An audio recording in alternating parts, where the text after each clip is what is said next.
The standings in that conference at this very moment, you would see Rick Pitino and St. John's at 7-1 in this league in first place, all by themselves. They're having their best season as a program since 1985-86. They won 11 of 12. They'll be ranked on Monday. But the big story in this league is that 4 out of 5 road teams won this weekend. The two biggest are two teams that we've talked about having those San Antonio aspirations. So let's start in Stores, where UConn is hosting Creighton.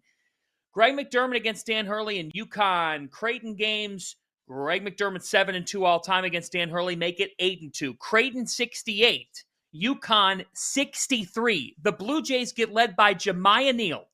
And Connecticut, still without Liam McNeely, their 28-game home winning streak ends. Creighton, a massive move-the-needle win. They're now more than just on the bubble. They just may have, this could be a Saturday we look back on as one that they punched their ticket to the NCAA tournament with a win over Kansas as well. But Jeff, Connecticut falls at home, 28-game home winning streak snapped. Your reaction?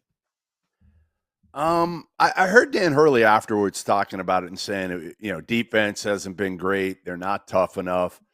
They don't play with that same intensity that the last two teams have played with. I think that's all true.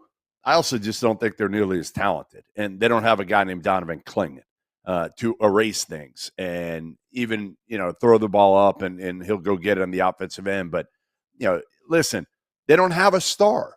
They don't have a star. Alex Karabin was hurt today. Even when he's healthy, he's not a guy that you just give the ball to and say, hey, go make a play. Solo ball can do that at times. Jalen Stewart's been very inconsistent this season. Again, I think Diarra has done an incredible job, way better than I thought as a point guard this year. And they miss McNeely. Let's face it. Like Liam McNeely takes him to a different level because he's the guy who just kind of does everything well, right? He does everything well. But even with a healthy Liam McNeely, I will say this. I still don't think they're a Final Four team. I think they're just a notch above, and I think they probably win this game with a healthy Liam McNeely. They're a good team. They're not what they've been the last 2 years, and that's fine. That's fine. We just have to kind of embrace that they weren't as bad as they were in Maui, and they probably weren't as good as they were the month coming out of Maui. They're somewhere in between, and they could still win this league if they get McNeely back soon. Yeah, I would push back on you saying that they don't have a star. They do have a star. He just happens to be sitting out right now with an ankle injury. I thought that Liam McNeely was in the stretch where they kind of figured things out, right? Coming out of Maui, and that stretch, the Baylor, Texas, Gonzaga, Xavier Butler, like that little run there, he was their best player. He was the guy that was putting up 20 points. He was the guy that was averaging like 5 or 6 assists in that run. He was their secondary playmaker. Like he was the guy. He was on the verge of putting himself in like that like one of the best freshmen in the country conversation, right? And not having him is a major blow because it puts everything on Hassan Diarra for creating offensively. And it means that Alex Karabin is put into a role where he's asking to be an initiator and someone instead of someone that is a floor spacer and a role player. And it means that Jalen Stewart or Jaden Ross is playing 30 to 33 minutes as a starter instead of being your spot 15 to 20 minute game a guy off the bench. And it moves everybody up into a different spot. And those guys aren't perfect fits for that spot. And they were still 2 Alex Karabin free throws away from beating Villanova at Villanova. And they were still a brutal non-call on a Hassan Diarra 3 with the foul. He should have been shooting three free throws away from having a chance to tie Creighton at home despite that being down by 9. I'll also say this. Creighton is about as bad of a matchup stylistically with Ryan Kalkbrenner as you're going to find for UConn, because what Creighton does as well as anybody is they top lock and they chase over screens. And what they do is essentially, no matter what the screen is, off ball, on ball, they funnel you to Ryan Kalkbrenner, who's playing a deep drop. Since UConn doesn't have a 5-man that can be a floor spacer, he doesn't even leave the paint. Like he's standing at the charge circle the entire game.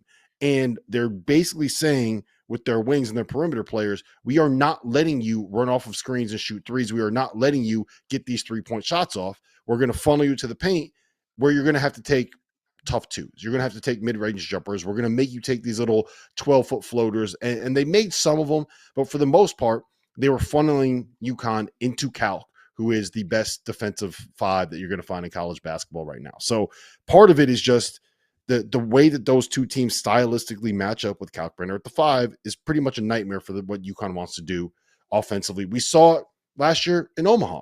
And then when you have a night where you're doing that defensively and Jemiah McNeil is throwing, everything is going in that he's throwing up, right? You have Stephen Ashworth knocking home 33-foot threes multiple times in a game. Like, that's just kind of one of those ones where you just kind of shake your head and say, okay, you know what? We're going to have to take this one on the chin. And all of the criticism that you said in terms of not having a star, like all of that stuff, you're 100% correct on. I don't think that they are good enough defensively to make a run back to the Final Four. It's a lot of the same stuff we talked about with Kentucky, but there's also a lot of mitigating circumstances here. And I'm just going to play devil's advocate.